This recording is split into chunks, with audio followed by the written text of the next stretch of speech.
Praise the lord. Arunodaya వాక్యపట్నం ఇచ్చేసిన ప్రతి ఒక్కరికి యేసుక్రీస్తు నామములో శుభాభివందనాలు. దేవుని యొక్క మహాకృపను బట్టి 68వ రోజుకి ఈ యొక్క కార్యక్రమం నడిపించిన దేవునికి స్తోత్రాలు. ఈ దినముతో మనము అపోస్తలుడైన పౌలు కొరింథీయులకు రాసిన మొదటి పత్రిక ఈ రోజుతో మనం ముగించబడుతుంది. రేపటి దినం నుంచి అపోస్తలుడైన పౌలు కొరింథీయులకు రాసిన 2వ పత్రిక ప్రారంభించబడుతుంది. కాబట్టి ఈ దినము మనము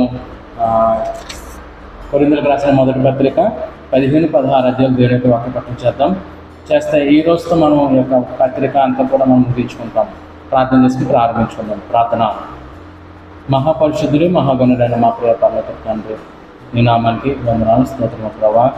గతించిన దినాలన్నీ కూడా ప్రభా ఈ యొక్క అరుణోదయ వాక్యపట్నం కార్యక్రమం మీరు ఎంత చక్కగా నడిపిస్తున్న విధానానికి వందనాలు ప్రభా.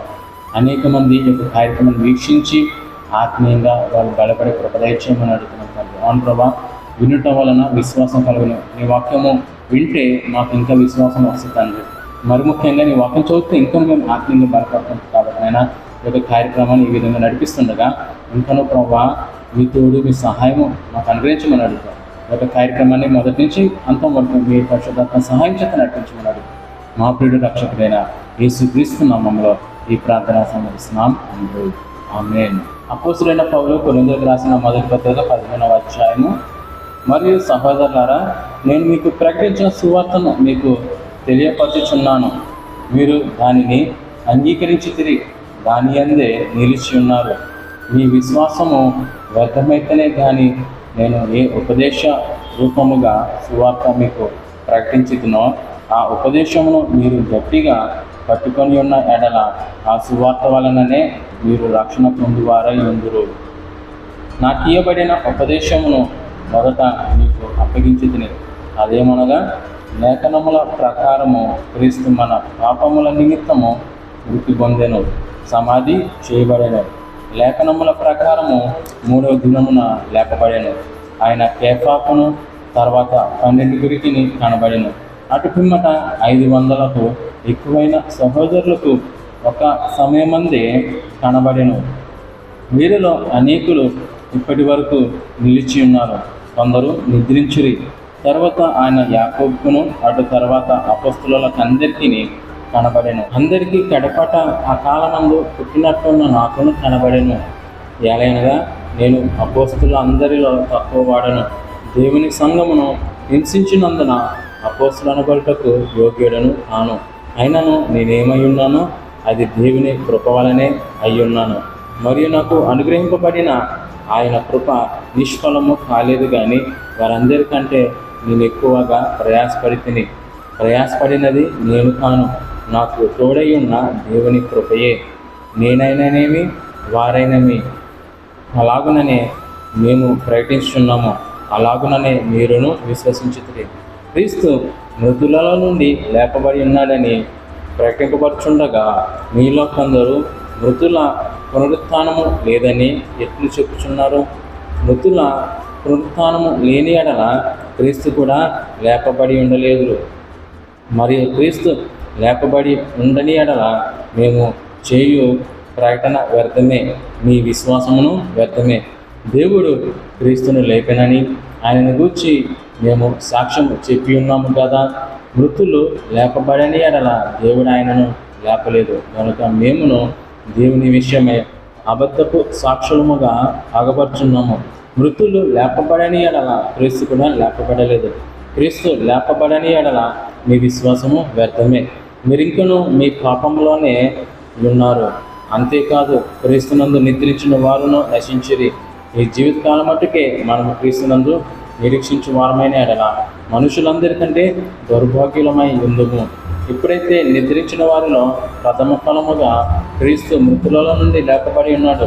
మనుషుని ద్వారా మరణము వచ్చను కనుక మనుషుని ద్వారానే మృతులు పునరుత్థానము కలిగెను.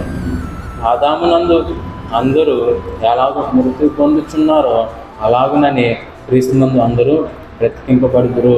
ప్రతివాడును తన వరుసలోనే బ్రతికింపబడును. ప్రథమ ఫలము క్రీస్తు, తర్వాత క్రీస్తు వచ్చినప్పుడు ఆయన వారు బ్రతికింపబడుదురు. అటు తర్వాత ఆయన సమస్తమైన ఆధిపత్యమును సమస్తమైన అధికారమును బలమును కొట్టివేసి తన తండ్రి అయిన దేవునికి రాజ్యము అప్పగించును.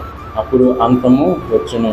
ఎందుకనగా తన శత్రువులందరినీ తన పాదముల క్రింద ఉంచు వరకు ఆయన రాజ్య పరిపాలన చేయుచుండవలెను. కడపట నశింపజేయబడు శత్రువు మరణము. దేవుడు సమస్తమును క్రీస్తు పాదముల క్రింద లోపరిచి ఉంచెను. సమస్తమును లోపరచబడి ఉన్నదని చెప్పినప్పుడు ఆయనకు సమస్తమును లోపర్చిన వాడు తప్ప సమస్తమును లోపరచబడి ఉన్నదను సంగతి విషాదమే.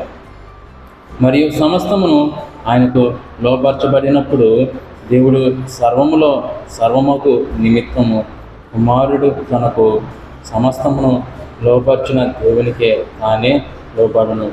ఇట్లు కాని ఎడల మృతుల కొరకైన బాప్తిసము పొందువారేమి చేతురు? మృతులేమాత్రమును లేపబడిన ఎడల మృతుల కొరకు వారు బాప్తిసము పొందనేలా?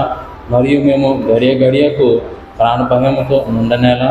సహోదరులారా, మన ప్రభు అయిన క్రీస్తు యేసునందు మిమ్మల్ని గూర్చి నాకు కలిగి ఉన్న అతిశయముతోడు నేను దినదినము చనిపోచున్నాను అని చెప్పుదును.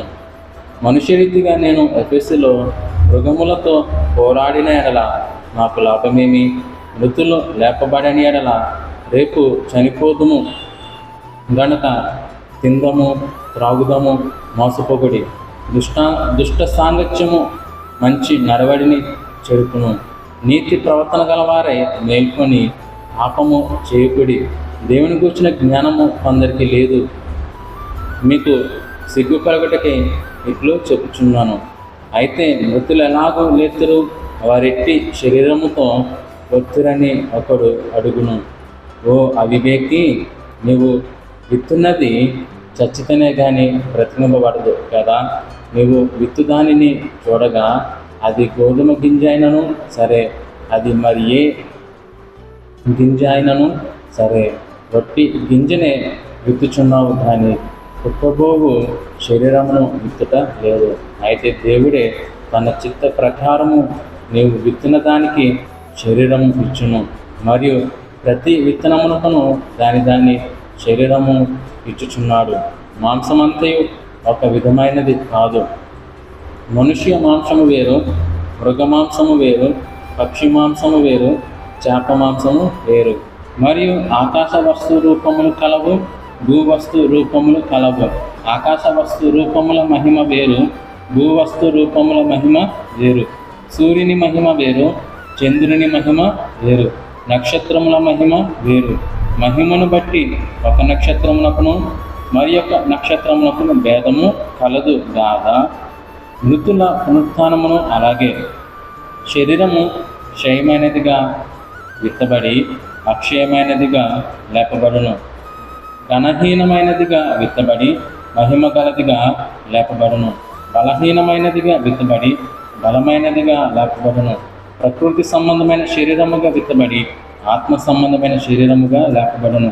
ప్రకృతి సంబంధమైన శరీరం ఉన్నది గనుక ఆత్మ సంబంధమైన శరీరము కూడా ఉన్నది. ఇందు విషయమై ఆదామును మొదటి మనుషుడు జీవించు ప్రాణి ఆయనని రాయబడి ఉన్నది. కడపటి ఆదాము జీవింపచేయు ఆత్మ ఆయను. ఆత్మ సంబంధమైనది మొదట కలిగినది కాదు, ప్రకృతి సంబంధమైనదే మొదట కలిగినది, తర్వాత ఆత్మ సంబంధమైనది. మొదటి మనుష్యుడు భూ సంబంధమై మంటి నుండి పుట్టినవాడు. రెండవ మనుషుడు పరలోకం నుండి వచ్చినవాడు. మంటి నుండి పుట్టినవాడు ఎట్టివాడో మంటి నుండి పుట్టినవారును అట్టివారే. పరలోక సంబంధి ఎట్టివాడో పరలోక సంబంధులు అట్టివారే. మరియు మనము మంటి నుండి పుట్టిన వాని పోలికను ధరించిన ప్రకారము పరలోక సంబంధి పోలికయు ధరించుము. సహోదరులారా, నేను చెప్పినది ఏమనగా, రక్తమాంసములు దేవుని రాజ్యమును స్వతంత్రించుకొన నేరవు. క్షయత అక్షయత స్వతంత్రించుకొనదు. ఇదిగో మీకు ఒక మర్మము తెలుపుచున్నాను. మనమందరము నిద్రించము కానీ నిమిషములో ఒక రెప్పపాటున కడబూర మ్రోగగానే మనమందరము మార్పు పొందుతాము. బూర మ్రోగును, అప్పుడు మృతులు అక్షయులుగా లేపబడుదురు. మనము మార్పు పొందుదుము. క్షయమైన ఈ శరీరము అక్షయతను ధరించుకునవలసి ఉన్నది, మర్త్యమైన ఈ శరీరము అమర్త్యతను ధరించుకునవలసి ఉన్నది. ఈ క్షయమైనది అక్షయతను ధరించుకున్నప్పుడు, ఈ మర్త్యమైనది అమర్త్యతను ధరించుకున్నప్పుడు విజయమందు మరణము వెండివేయబడెను అని రాయబడిన వాక్యము నెరవేరును. ఓ మరణమా, నీ విజయమెక్కడ? ఓ మరణమా, నీ ముళ్ళెక్కడ? మరణపు ముళ్ళు పాపము, పాపముకున్న బలము ధర్మశాస్త్రము. ఆయనను మన ప్రభు అయిన యేసుక్రీస్తు మూలముగా మనకు జయము అనుగ్రహించుచున్న దేవునికి స్తోత్రము కలుగునుగాక. కాగా నా ప్రియ సహోదరులారా, మీ ప్రయాసము ప్రభునందు వ్యర్థము కాదని ఎరిగి స్థిరులను కదలని వారును ప్రభువు కార్యాభివృద్ధి యందు ఎప్పటికీ ఆసక్తులనై ఉండుడి. 16వ అధ్యాయము. పరిశుద్ధుల కొరకైన కానుక విషయమైతే నేను గలతీయ సంఘములకు నియమించిన ప్రకారము మీరును చేయుడి. నేను వచ్చినప్పుడు చందా పోగు చేయకుండా ప్రతి ఆదివారమున మీలో ప్రతివాడును తాను వర్ధిల్లిన కొలది తన యొక్క కొంత సొమ్ము నిలువ చేయవలెను.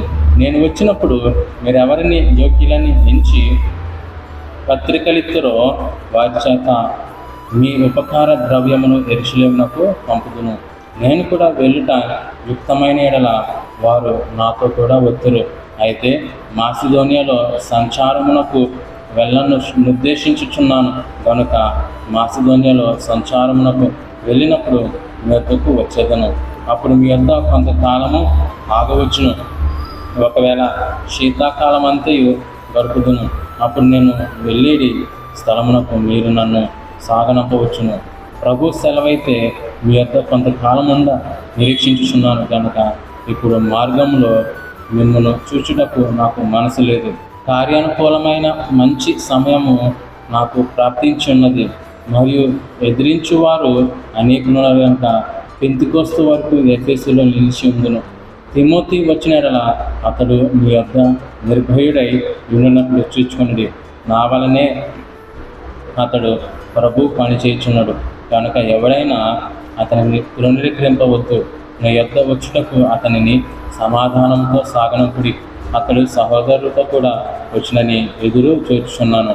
సహోదరుడైన అపోలోను గూర్చిన సంగతి ఏమనగా, అతడి సహోదరులతో కూడా మీ వద్దకు వెళ్ళవలెనని నేను అతనిని చాలా బ్రతిమాలుకొంటిని, కానీ ఇప్పుడు వచ్చుటకు అతనికి అంత మాత్రము మనసు లేదు.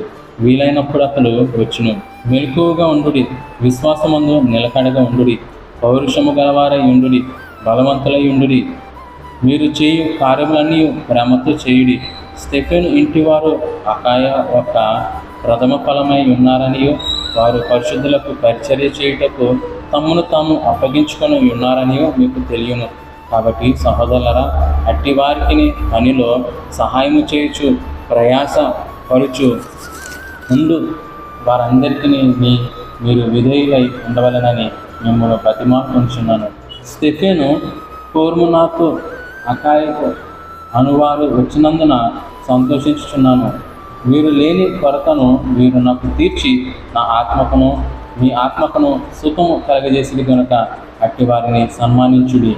ఆసియాలోని సంఘముల వారు మీకు వందనములు చెప్పుచున్నారు.